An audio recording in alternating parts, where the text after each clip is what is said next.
اس پر قبضہ کرنے کے لیے کسی بھی حد تک جانے کو تیار ہو گیا۔ یہ بکھراؤ ایک ٹوٹل ڈیزاسٹر ثابت ہوا، کیونکہ جب ایک بڑا کارٹل ہوتا ہے تو اس کے کچھ اپنے رولز ہوتے ہیں، ایک ڈسپلن ہوتا ہے۔ ایک ہائرارکی ہوتی ہے۔ بالکل، لیکن جب وہ 20 ٹکڑوں میں بٹ گیا تو نئے آنے والے لیڈرز ینگر تھے، زیادہ ایگریسو تھے، ان کو اپنی پاور اسٹیبلش کرنے کے لیے زیادہ بروٹیلٹی دکھانی تھی۔ اور اسی بکھراؤ اور کیوس کے اندر سے ایک نیا فورس ایمرج ہوتا ہے جس نے پورے انڈر ورلڈ کا لینڈسکیپ ہی بدل دیا۔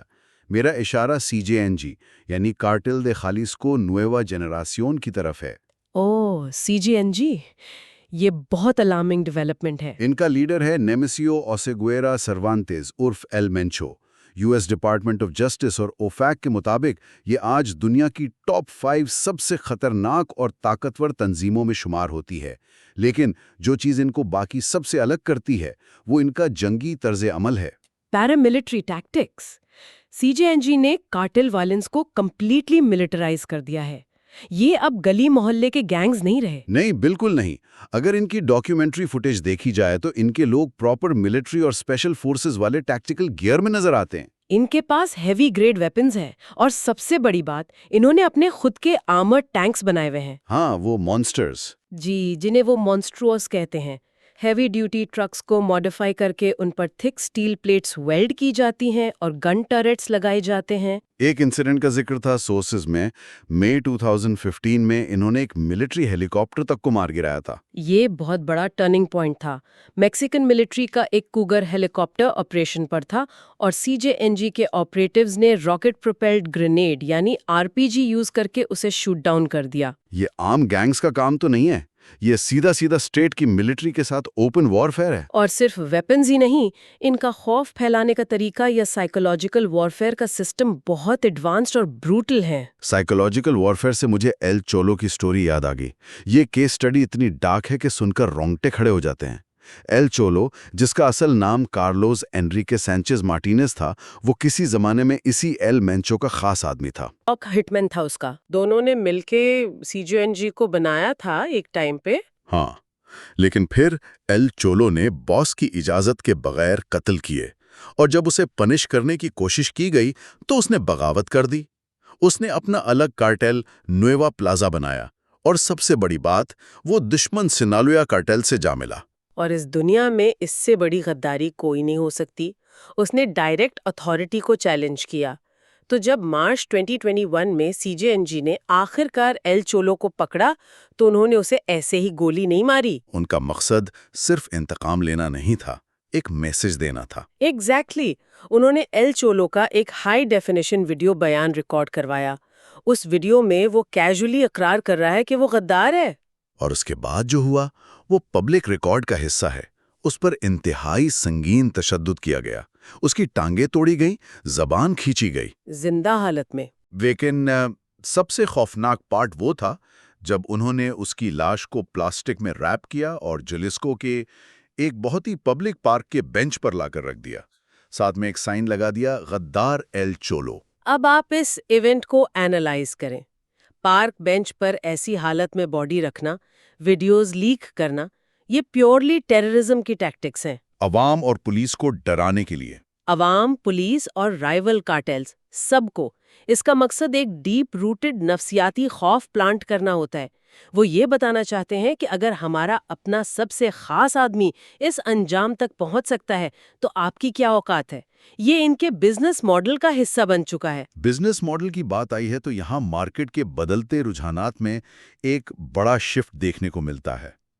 ایک طرف یہ خون ریزی چل رہی تھی اور دوسری طرف گلوبل ڈرگ مارکیٹ بدل رہی تھی۔ بالکل۔ جسٹس ان میکسیکو 2021 کی رپورٹ بتاتی ہے کہ ان تنظیموں نے خود کو بہت تیزی سے مارکیٹ کے حساب سے اڈیپٹ کیا۔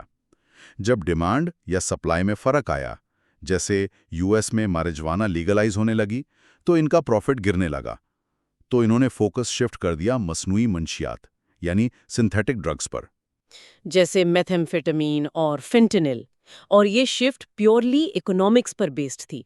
دیکھیں، نیچرل ڈرگز کے لیے آپ کو بہت ساری زمین چاہیے، کسان چاہیے، ویدر کنڈیشنز اچھی ہونی چاہیے۔ اور ملٹری ہیلی کاپٹرز ان کھیتوں کو آسانی سے سپاٹ کر سکتے ہیں۔ بالکل، لیکن سنتھیٹک ڈرگز کے لیے آپ کو کسی کھیت کی ضرورت نہیں ہے. آپ کیمیکلز ڈائریکٹلی امپورٹ کرتے ہیں، موسٹلی ایجیا سے، اور شہر کے کسی بھی بیسمنٹ یا چھوٹے ویئر ہاؤس میں لیب لگا کر ماس پروڈکشن شروع کر دیتے ہیں. پروفٹ مارجنز بھی ایسٹرونومیکل ہیں. ڈیٹا بتاتا ہے کہ 90s کی دہائی میں میتھ کی جو سیزرز تھیں وہ معمولی تھیں، شاید آدھا میٹرک ٹن کے قریب. لیکن 2010 سے 2020 کے ڈیکیڈ میں یہ فگر شوٹ کر کے 17 میٹرک ٹنز تک پہنچ گیا. اور فینٹنل نے تو امریکہ میں پبلک ہیلتھ کرائسس اور اوور ڈوز کی وبا پھیلا دی ہے. فینٹنل واقعی ایک بہت بڑا مسئلہ بن گیا ہے. لیکن یہاں ایک اور ٹوسٹ ہے. جب یہ کارٹلز 20 حصوں میں بٹ گئے تھے تو لازمی بات ہے ہر چھوٹے گروپ کے پاس انٹرنیشنل سمگلنگ کا نیٹ ورک تو نہیں تھا. نہیں، ہر کوئی فینٹنل ایکسپورٹ نہیں کر سکتا. تو ان چھوٹے گروپس نے آمدنی کے لیے کیا کیا؟ انہوں نے عام لوگوں اور کسانوں کو نشانہ بنانا شروع کر دیا. ایکسٹریکٹیو کرائمز، یعنی جو پہلے صرف نارکو کارٹیلز تھے وہ اب عام مافیاز بن گئے.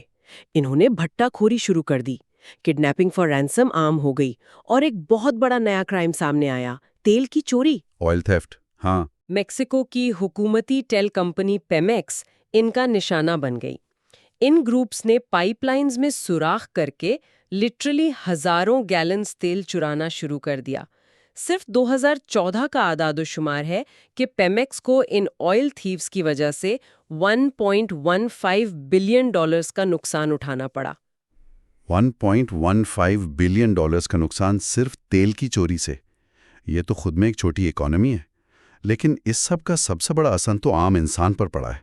ہومیسائیڈ کا اعداد و شمار دیکھیں تو 2015 سے دوبارہ اضافہ شروع ہوا اور 2020 تک 34,515 افراد قتل ہوئے. یہ تاریخی سطح پر ہے. اور ان نئے جرائم کے عام لوگوں پر اثر کی سب سے بڑی مثال 2014 کا اگواڑا کا واقعہ ہے، جہاں 43 طلبہ کا اغوا اور قتل ہوا. اکوالا کا واقعہ تو ریسنٹ ہسٹری کا سب سے بڑا زخم ہے.